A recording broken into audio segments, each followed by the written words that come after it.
যেহেতু এসেছি, দুইটি কথা আপনাদের আমি বলবো না, আমি মনে করি যে আপনাদের কথাটাই আমি আমার মুখ দিয়ে বলতে চাই। শুনবেন তো সবাই?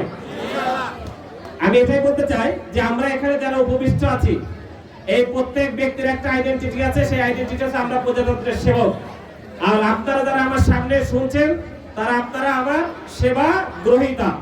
সুতরাং সেবাদাতা সেবা গ্রহীতার একটা সম্পর্ক দরকার না? আজকে আমি এখানে এসেছি, আমার প্রশাসনের সকল স্তরের কর্মকর্তাবৃন্দ এসেছে একটা উদ্দেশ্য, সেটা হচ্ছে এই এলাকাবাসীর, এই নলমাবাসীর তাদের সুখে দুঃখের কথা শুনতে, তাদের সাথে সম্পর্ক তৈরি করতে, অন্য কোনো উদ্দেশ্য নয়। এটাই যদি হয়ে থাকে তাহলে আমি প্রিয় নলমাবাসীর উদ্দেশ্যে কিছু কথা বলতে চাই। আমরা কি আমাদের এই সমাজে যারা বসবাস করি, তারা বেশ কিছু সমস্যায় ভুগে থাকি। একটু কি খেয়াল করবেন কিনা, এখানে আমি দেখছি আমার চারপাশে যারা উপস্থিত আছে, বিভিন্ন বয়সের শ্রেণী পেশার লোকজন এখানে কেউ দাঁড়িয়ে আছে, কেউ বসে আছে। আমার বৃদ্ধ বনিতা, শিক্ষক, আমি তরুণ, যুবক যুবতী, সকল শ্রেণীর মানুষ কিন্তু এখানে উপস্থিত আছে। সবার উদ্দেশ্যে বলতে চাই, আমরা কি আমাদের সমাজে এই নলমাবাসী কি মাদক গ্রহণ করে না?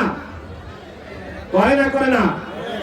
আজকে আমাদের এই অনুষ্ঠান শেষে কিন্তু এই যে খেলাধুলাকে আমরা কেন পৃষ্ঠপোষকতা করছি, নিঃসন্দেহে পিছনে কোনো না কোনো কারণ আছে। আমরা দেখতে চাই না যে 1971 সালে কি আমরা স্বাধীন রাষ্ট্র পেয়েছি না? স্বাধীন রাষ্ট্র পাওয়ার পরে 54 বছরে কিন্তু আমাদের স্বাধীনতা সেই সুফল কিন্তু ভোগ করতে পারে নাই। যার কারণে কিন্তু 24-এর গণঅভ্যুত্থান আবারও শুরু হয়েছে। যার কারণে যে আমাদের এই তরুণ প্রজন্ম, যাদেরকে আমরা জেনজি প্রজন্ম বলে থাকি, এই প্রজন্ম কিন্তু রাজপথ রক্তে রঞ্জিত করে তারা দেখিয়ে দিয়েছে যে এই দেশপত্রিকার স্বার্থে যখনই মনে হয় যে আবারও রক্তে রঞ্জিত করে এই এলাকার মানুষের শুধু নয়, এই ঘাটাইয়ের বাসীর শুধু নয়, এই বাংলাদেশকে রক্ষা করতে হবে, তারা কিন্তু বারবার আবারও রাজপথে রক্তে রঞ্জিত করতে প্রস্তুত আছে। সেই সব তরুণ প্রজন্ম, যুবক যুবতী, তারা যদি কখনোই বিপদগামী হয়, তাহলে কি আমার বাংলাদেশ কি সঠিক পথ দেখবে? তাহলে আমাদেরকে নতুন করে চিন্তা করতে হবে যে আমার এই বাংলাদেশকে। টাঙ্গাইল জেলা চ্যাম্পিয়ন অনূর্ধ্ব 17 বালিকায় আজকের এই কৃতি সংকট অনুষ্ঠানের সম্মানিত সভাপতি, সম্মানিত মঞ্চে উপস্থিত বিশেষ অতিথিবৃন্দ, সুধীবৃন্দ, প্রিন্ট ইলেকট্রনিক মিডিয়ার প্রিয় সাংবাদিকবৃন্দ এবং আমার সামনে উপবিষ্ট সুধীজন, সম্মানিত সকল উপস্থিতি, আসসালামু আলাইকুম, শুভ মধ্যাহ্ন। ভালো আছি আমরা সবাই?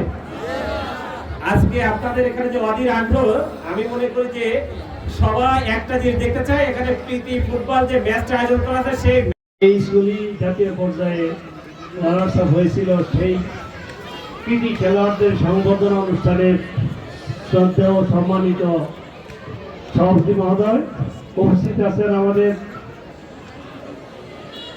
গাটাইল উপজেলার নব যোগদানকৃত আমাদের অভিভাবক। অল্প কিছুদিনের ভিতরে গাটাইলের প্রত্যেকটি আনাচে কানাচে যার নাম উচ্চারিত হচ্ছে, উন্নয়নের জন্য যে মডেল ঘোষণা, রোডম্যাপ ঘোষণা করেছেন, সেই সফল একজন উপজেলা নির্বাহী অফিসার, আমাদের উপজেলা প্রশাসনের অভিভাবক, আমাদের অভিভাবক সুযোগ বাবু সাইদ স্যার। আপনারা জানেন, যার জন্য আমরা খুব শান্তিতে ঘুম পাড়তে পারি। আমাদের এই পথ পরিবর্তনের পরে আমার 100 প্রতিষ্ঠান আছে, 62টা হাই স্কুল, 32টা দাখিল মাদ্রাসা, আলিম মাদ্রাসা, 7টা কলেজ, 25টা এফতেদায়ী মাদ্রাসা, এই 125টা প্রতিষ্ঠান। জানেন আপনারা, বিভিন্নভাবে আমাদের সকল প্রতিষ্ঠানে কোনো না কোনো সমস্যা জর্জরিত বা মারামারি কাটাকাটি যত ছিল, আমি বিশেষত আমার মাধ্যমিক শিক্ষা বিভাগে ওসি সাহেবের যে অবদান, পুলিশ বিভাগের যে অবদান, আমি মাধ্যমিক শিক্ষা অফিসার হিসেবে অত্যন্ত কৃতজ্ঞ। সেই সফল একজন ওসি মহোদয় আমাদের মঞ্চে আসছেন, সম্মানিত ওসি মহোদয়। আর আপনারা জানেন, আমার সহকর্মী প্রকল্প বাস্তবায়ন কর্মকর্তা, যার জন্য আমাদের গাটাইলের, আমি গাটাইলের সন্তান, আমি 5টি গ্রামের দিগঙ্গানী ইউনিয়নের ছাত্র মাস্টার সাহেবের ছেলে। আমার বাবা ওই একজন জাতীয় দলের গলি। উপস্থিত আছেন আমাদের সকলের প্রিয় উপজেলা নির্বাহী অফিসার এবং বিশেষ অতিথি হিসেবে অফিসার ইনচার্জ, ঘাটাইল থানা মাধ্যমিক শিক্ষা অফিসার সহ বিভিন্ন শিক্ষা প্রতিষ্ঠানের প্রধান সহ শিক্ষক মণ্ডলী উপস্থিতি, সকলকে আসসালামু আলাইকুম।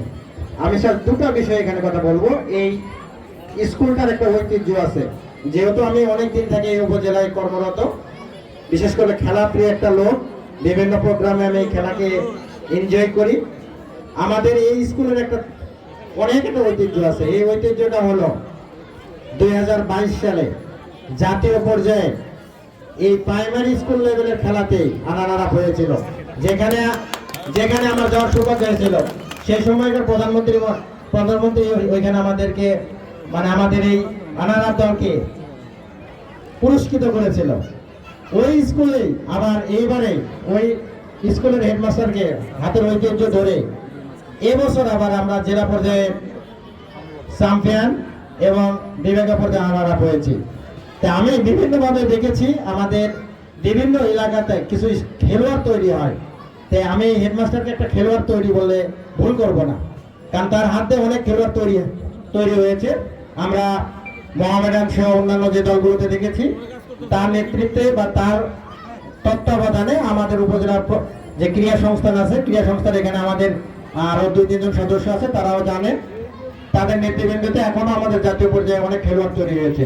এখনকার স্টুডেন্টরা ওই যে বললো মোবাইল নিয়ে আসক্ত হয়ে গেছে প্রায়। যদি এরকম খেলা প্রোগ্রাম থাকে তারা যদি নিজেদেরকে এনগেজ করে, তাহলে দেখা যাবে যে তারা ওই দিক থেকে না হয় খেলা